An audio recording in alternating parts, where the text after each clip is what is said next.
Praise lord. క్రీస్తునందు ప్రియమైన దేవుని బిడ్డలారా, ఈ నూతన సంవత్సరంలో దేవుని మహాకృపను బట్టి ఈ రీతిగా మీతో వాక్యం పంచుకోవటానికి కృప చూపిన దేవునికి నేను మొదటిగా వందనస్తుడిని. అలాగే నన్ను ప్రేమించి మరి వృద్ధాప్యంలో కూడా నా కొరకు నిత్యము ప్రార్థన చేస్తూ నా సేవ కొరకు అనేక విధాలుగా సహకారాలు అందిస్తూ సహాయం చేస్తూ ఈ టీవీ పరిచర్యను స్పాన్సర్ చేస్తున్నటువంటి నా కన్న తల్లి గారు కృపమ్మ గారికి నా నిండు వందనాలు తెలియపరుస్తూ ఉన్నాను. అనేక మంది ఈ టీవీ వర్తమానం వింటూ ఈ వాక్య భాగాలు మా జీవితాలకి దీవెనకరంగా ఉంటున్నాయని తెలియపరుస్తూ ఉన్నారు. అందును బట్టి నేను దేవుణ్ణి స్తుతిస్తూ ఇంకా అనేక మంది ఈ వాక్యం ద్వారా పట్టుబడాలని, అనేక మంది బలపడాలని, అనేక మంది వేదనలో, బాధల్లో, గాయాలతో, కన్నీటి అనుభవాలతో ఉన్నవారు ధైర్యపరచబడి వారి కన్నీటిని దేవుడు నాట్యంగా మార్చే స్థితికి వారిని తీసుకురావాలని, ఆ మార అనుభవంలో నుంచి దేవుడు వారిని మధురమైన అనుభవంలోకి దేవుడు నడిపించాలని ఒక సేవకుడుగా కోరుకుంటూ ప్రార్థన చేసుకొని ఈనాటి ఈ పరిచర్య, వాక్య పరిచర్యను ప్రారంభించుకుందాం. ప్రార్థన చేసుకుందాం. పరిశుద్ధుడా, మీ పాదాలు కొందనాలు, స్తోత్రాలు అయ్యా. ఈ రీతిగా నీ వాక్యాన్ని పంచుకోవటానికి కృపనిచ్చావు అయ్యా. నేను యోగ్యుడను కాదు, నా ఆర్థిక పరిస్థితులు అనుకూలంగా లేకపోయినా తండ్రి, తల్లిగారిని మీరు ప్రేరేపించి ఆమె హృదయంలో నా సేవ పట్ల ఇచ్చిన భారాన్ని బట్టి వారు ప్రతి వారమునైనా నా కొరకు వారు స్పాన్సర్ చేస్తూ ఉన్నారు. అమ్మకిచ్చిన మంచి మనసును బట్టి వందనాలు, స్తోత్రాలు. సంపూర్ణ ఆరోగ్యం దయచేయండి, శక్తిని బలాన్ని దయచేయండి. నా కొరకు, నా పరిచర్య కొరకు ఆవిష్కారాన్ని పొడిగించండి, ఆరోగ్యం దయచేయండి, ఆ పరిచర్యను దీవించండి. అలాగే వాక్యం వింటున్న ప్రియ బిడ్డల జీవితాల్లో నాయన ఈ వాక్యము మేలుకరంగా ఉండాలి, వారి కుటుంబాలకు దీవెనకరంగా ఉండాలి, ఆధ్యాత్మిక జీవితంలో వారు బలపడాలి ప్రభువ. అలాగే వాక్యం విని నన్ను ప్రోత్సహిస్తూ అయ్యా వారి అభిప్రాయాలు తెలియపరుస్తున్న ప్రతి ఒక్కరిని కూడా మీరు దీవించి ఆశీర్వదించమని, నిపక్షంగా నిలబడబోతూ ఉంటుండగానైనా నీ ఆత్మతో అభిషేకించి నన్ను వాడుకొని మహిమ పొందమని, మీరు మాత్రమే ఘనత పొందమని యేసు నామమున అడుగుచున్నాము తండ్రి. ఆమేన్, ఆమేన్. పరిశుద్ధ గ్రంథము నుండి కొరింథీయులకు రాసిన రెండవ పత్రిక 5వ అధ్యాయము 17వ వచనాన్ని చదువుకుందాం. క్రీస్తునందున్న ఎడల వాడు నూతన సృష్టి, పాతవి గతించెను, ఇదిగో క్రొత్తవాయును. సమస్తమును దేవుని వల్లనైనవి. క్రీస్తునందు ప్రియమైన దేవుని బిడ్డలారా, ఇక్కడ దేవుడు మనకు శ్రేష్టమైన నూతన సంవత్సర వాక్య భాగం ఏదనగా, ఎవడైనను క్రీస్తునందున్న ఎడల వాడు నూతన సృష్టి. అంటే ఈ నూతన సంవత్సరంలో దేవుడు మనతో మాట్లాడుతున్న శ్రేష్టమైన వాక్య భాగం ఏంటంటే, ఎవడైనను క్రీస్తు నందు ఉన్న ఎడల. అంటే క్రీస్తు నందు ఉండటం అంటే అర్థం ఏంటంటే క్రీస్తు వాక్యానుసారంగా జీవించటం, దేవుని వాక్యము మన హృదయంలో ఉండటం, దేవుడు మనలో ఉండటం, మనము దేవునిలో ఉండటం, అది క్రీస్తునందు ఉండటం అంటే. అంతేగాని లోకంలో ఉంటే మనం నూతన సృష్టి, నూతన సంవత్సరం, నూతన హ్యాపీ న్యూ ఇయర్ అని అరుచుకున్నందువలన ప్రయోజనం లేదు.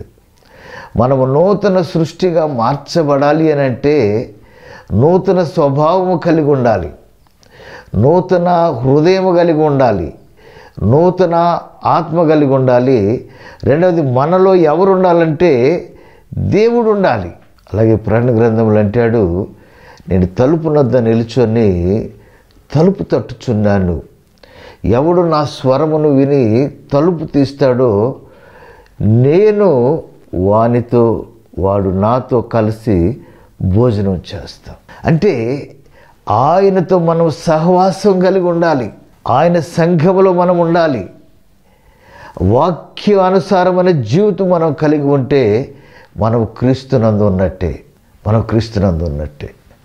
అలాగే దేవుడు మరొక మాట అంటాడు. యోహాను సువార్త 6వ అధ్యాయము 62వ వచనం నుంచి చదివితే కొన్ని మాటలు ఉంటాయి.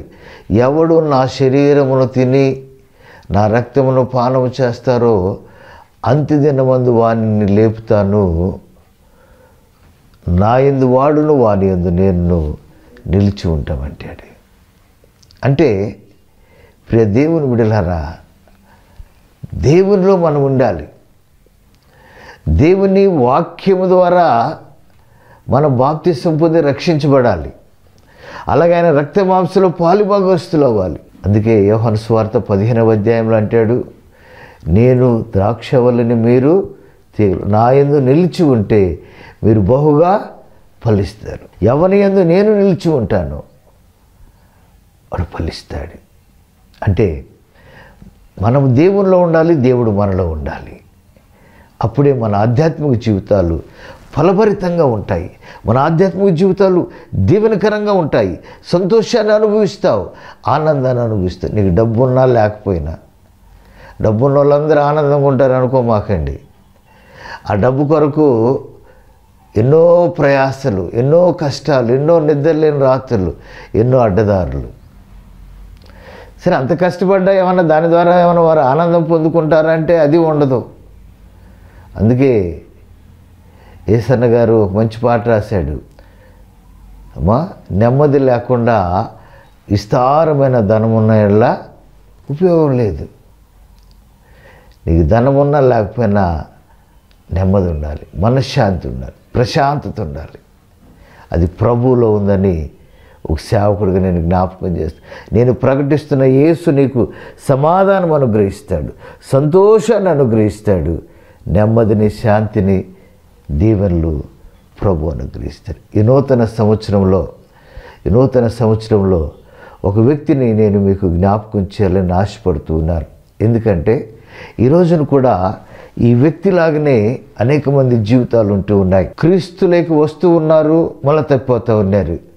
రక్షింపబడుతున్నారు, సంఘానికి వస్తూ ఉన్నారు, మళ్ళీ లోకంలోకి వెళ్ళిపోతూ ఉన్నారు.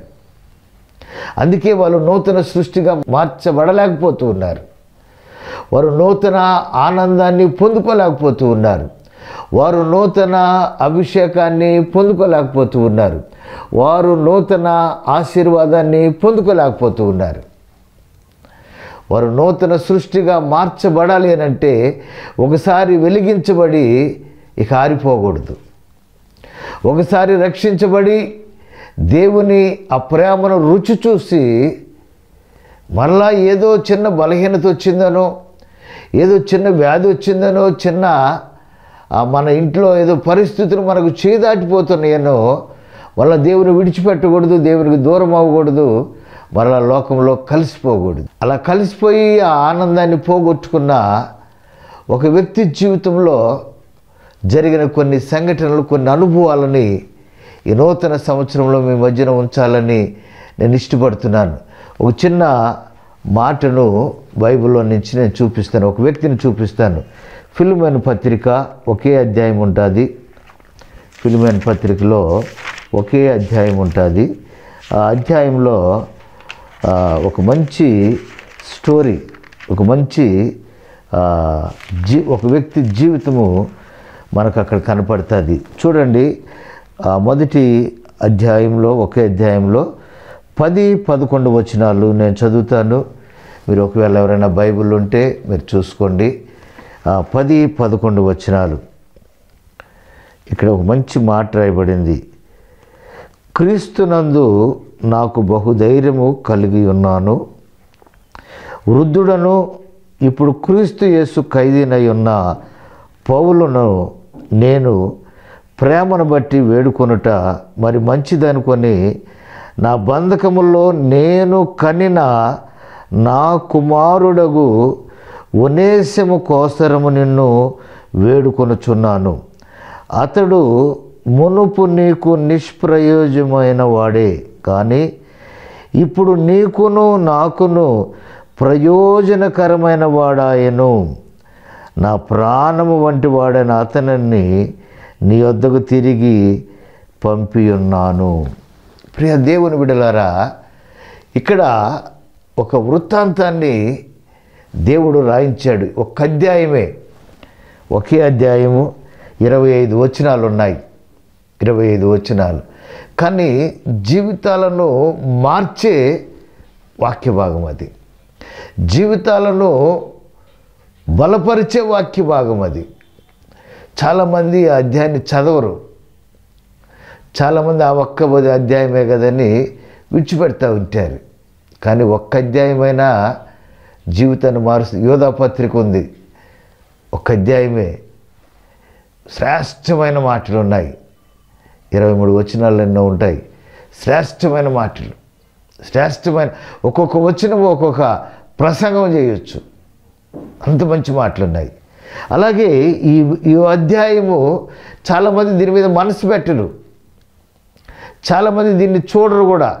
అది ఎవరి గురించి రాయబడింది, ఎవరు పేర్లు ఉన్నాయి ఇక్కడ, ఎవరు కూడా దాన్ని ధ్యానం చేయరు. కానీ నూతన సంవత్సరంలో మనము నూతన సృష్టిగా మార్చబడాలని దేవుడి వాక్య భాగాన్ని, వ్యక్తులను మన ముందుంచి దేవుడు మనల్ని హెచ్చరిక చేస్తూ ఉన్నాడు. ఎవడైనను క్రీస్తునందున్న ఎడల వాడు నూతన సృష్టి, ఇదిగో పాతవి గతించును, అన్ని క్రొత్తవాయను. ప్రియ దేవుని బిడ్డల, ఇక్కడ 3 వ్యక్తులను మనం చూస్తాం. ఒకరు పౌలు గారు, రెండవ వ్యక్తి ఫిలిమోను, మూడవ వ్యక్తి ఒనేసిము. పౌలు గారు బయట ఉన్నప్పుడు రక్షించబడిన పౌలు గారి ఆత్మీయ కుమారుడు ఫిలిమోను. ఖైదీలో చెరలో ఉన్నప్పుడు చెరలో కన్న ఆత్మీయ కుమారుడు ఒనేసిము. ఒనేసిము బయట ఉన్నప్పుడు ఫిలిమోను ఇంటిలో పనివాడిగా ఉన్నాడు. ఫిలిమోను ఇంటిలో బానిసగా ఫిలిమోను కొన్నాడు అతన్ని. అతని ఇంటిలో పనివాడిగా ఉంచుకున్నాడు. నమ్మకంగా ఉన్నాడు. ఫిలిమోను కూడా దైవజనుడు. అతని ఇంటిలో సంఘం ఉంది, పరిచర్య ఉంది, అన్నీ తెలుసు. ఒనేసిము దేవుని మాటలు విన్నవాడే, దేవుని సేవకుడు పరిచర్య చూసినవాడే, రక్షణ ఆనందము, రక్షణ అనుభవం తెలిసినవాడే. కానీ తన జీవితాన్ని మరలా లోకంలో కలుపుకున్నాడు. లోకస్తుడైపోయాడు, దేవునికి దూరం అయిపోయాడు, సంఘానికి దూరం అయిపోయాడు, సేవకుడికి దూరం అయిపోయాడు. ఈ నూతన సంవత్సరంలో వాక్యం వింటున్న ప్రియ దేవుని బిడలారా, వాక్యం వింటున్న ప్రియ యవన బిడలారా, నేను 2 చేతులు జోడించి నేను మనవి చేస్తూ ఉన్నాను. ఈ రోజున కూడా చాలామంది రక్షించబడి మారు మనసు పొంది బాప్తిసం తీసుకొని దేవుల్లో నడుస్తూ, సంఘంలో నడుస్తూ, సేవకుడితో నడుస్తూ మరలా సేవకుని విడిచిపెట్టి, మందిరాన్ని విడిచిపెట్టి, సేవను విడిచిపెట్టి లోకంలో కలిసిపోతున్న వారు అనేక మందిని మనం చూస్తూ ఉన్నాం.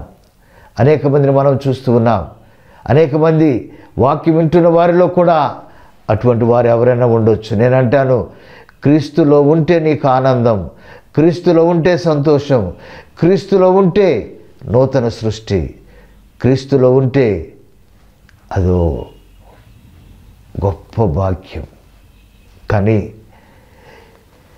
లోకంలో ఆనందాన్ని చూసుకొని దేవుని సంఘాన్ని విడిచి, సేవకుని విడిచి, పరిచర్యను విడిచి నువ్వు ఒనేసిములాగా నువ్వు వెళ్ళిపోతే మళ్ళా సాతాను నిన్ను పట్టుకుంటుంది. మొదటి స్థితి కంటే కడపటి స్థితి మరి భయంకరంగా ఉంటుంది. ప్రియ దేవుని బిడ్డలారా, ఒకసారి వెలిగించబడి మళ్ళా నువ్వు పడిపోతే భయంకరంగా ఉంటుంది. జాగ్రత్త. ఒనేసిము కూడా మరలా లోకంలోకి వెళ్ళిపోయాడు. లోకంలో పడిపోయాడు, మళ్ళా పట్టుబడ్డాడు, మళ్ళా చెరసాలకు తీసుకెళ్ళబడ్డాడు, మళ్ళా ఖైదీ అయిపోయాడు.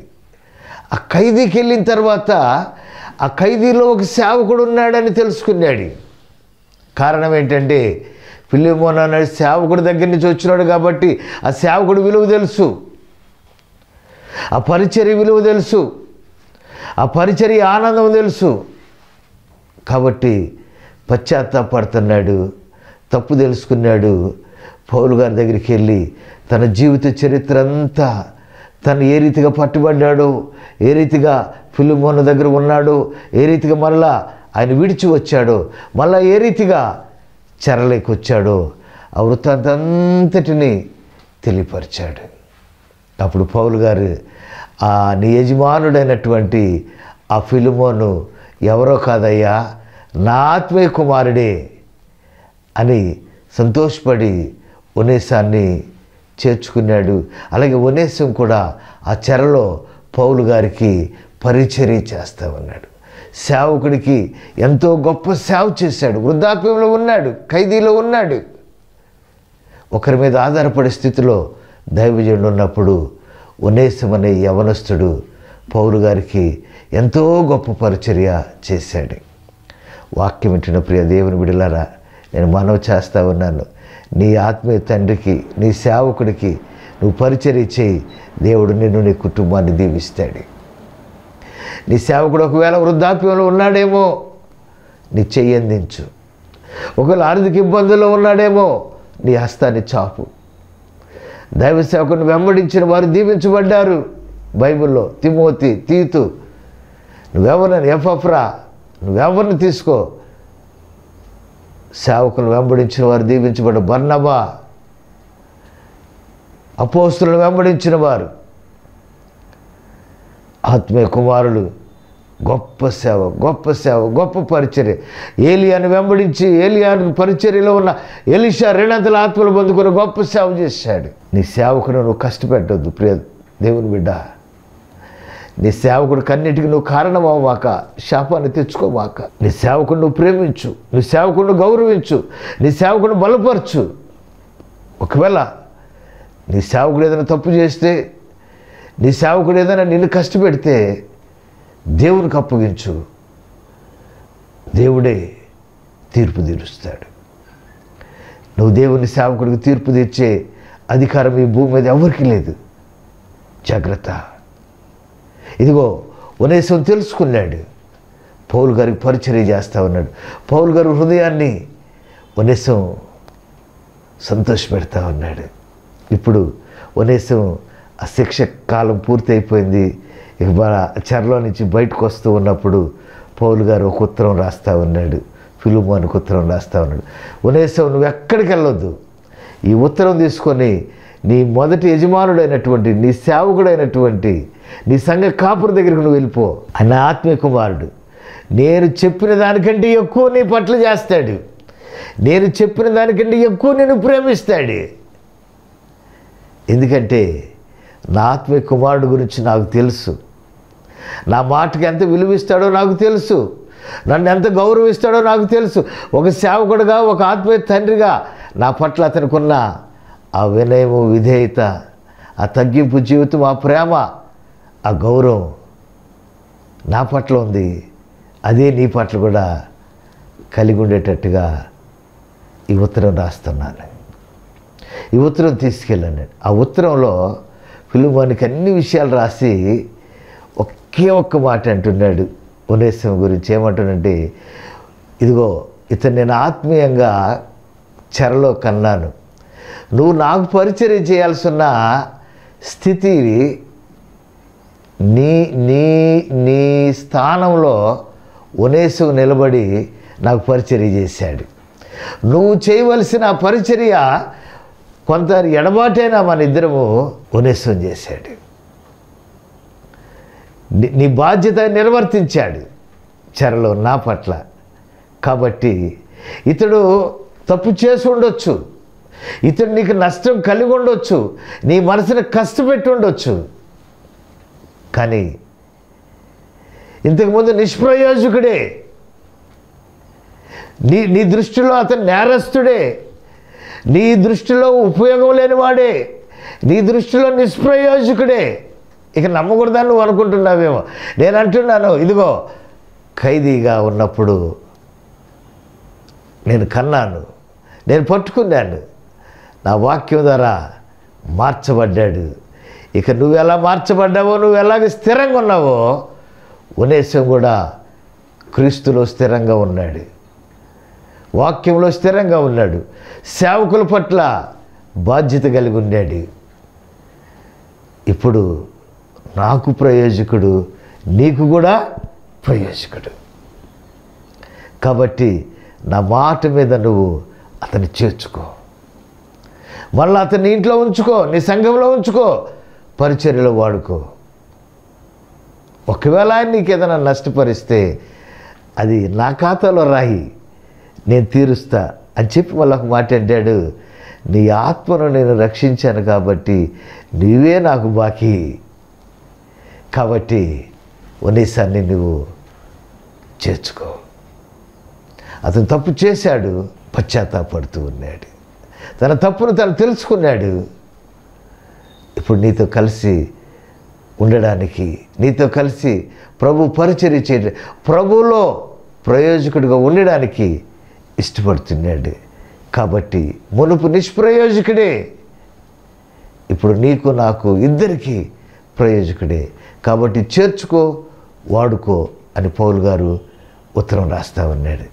వాక్యం వింటున్న ప్రియ దేవుని బిడ్డ, ఒకవేళ ఒనేసిములాగా మళ్ళా తప్పిపోయిన అనుభవాల్లో ఉన్నావేమో, ఒనేసిములాగా సంఘాన్ని విడిచిన అనుభవంలో ఉన్నావేమో, ఒనేసిములాగా సేవకుని విడిచిన అనుభవంలో ఉన్నావు, ఒనేసిములాగా పరిచర్యను విడిచి ప్రభువును విడిచి లోకంలో కలిసిపోయావేమో, మళ్ళా పరిస్థితులను బట్టి చెరలేకి వెళ్ళినప్పుడు మళ్ళా దైవజనుడు పౌలు ద్వారా పట్టబడిన ఒనేసిము ఈరోజున ప్రయోజకుడిగా మార్చబడ్డాడు.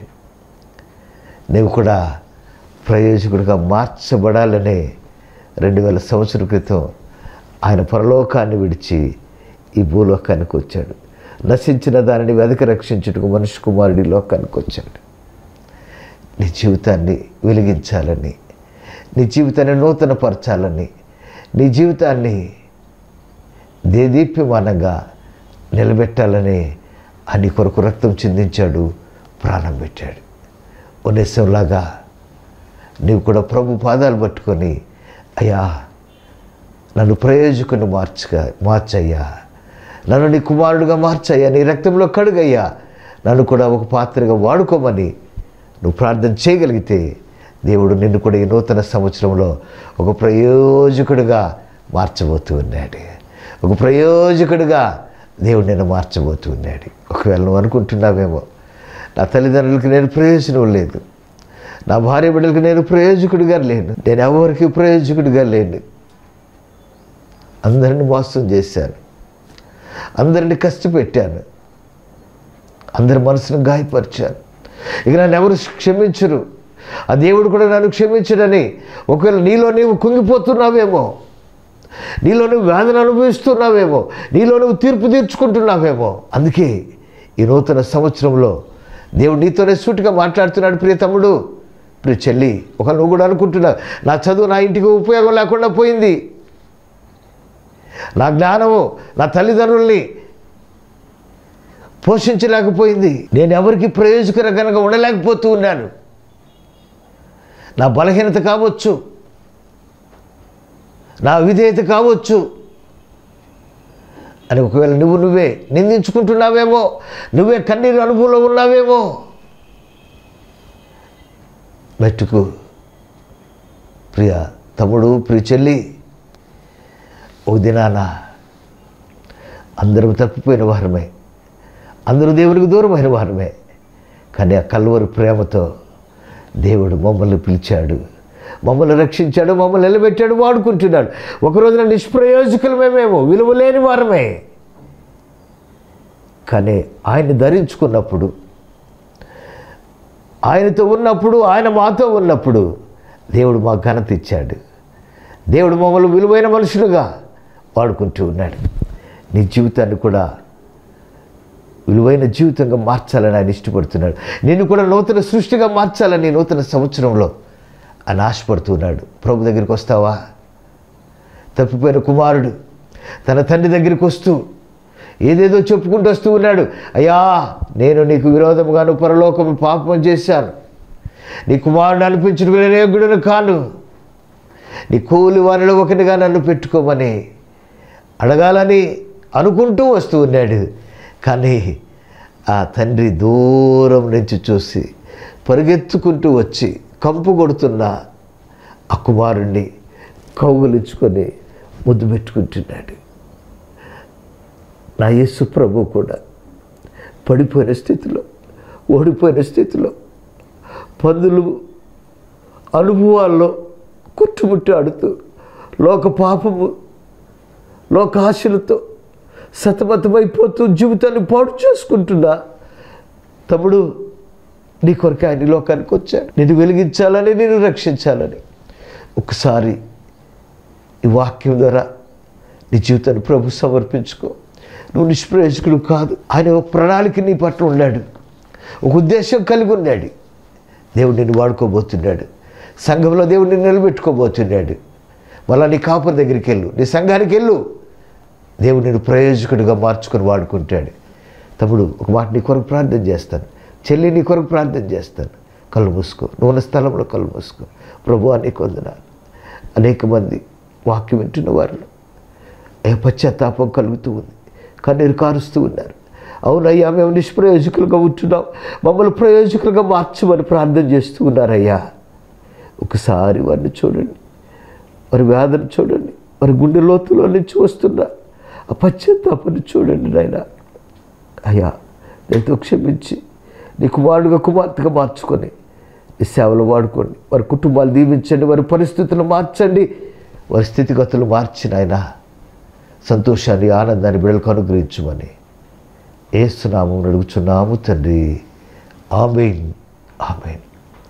తండ్రి అయిన దేవుని ప్రేమ, కుమారుడైన యేసుక్రీస్తు కృప, పరిశుద్ధాత్మ అన్యోన్య సహవాసము, సన్నిధి, కాపుదల, భద్రత, వాక్యం ఇచ్చిన ప్రియ దేవుని బిడ్డలకి, వాక్యం స్పాన్సర్ చేసిన తల్లి గారికి తోడయుండునుగాక. Amen, amen. God bless you. అందరికీ వందనాలు.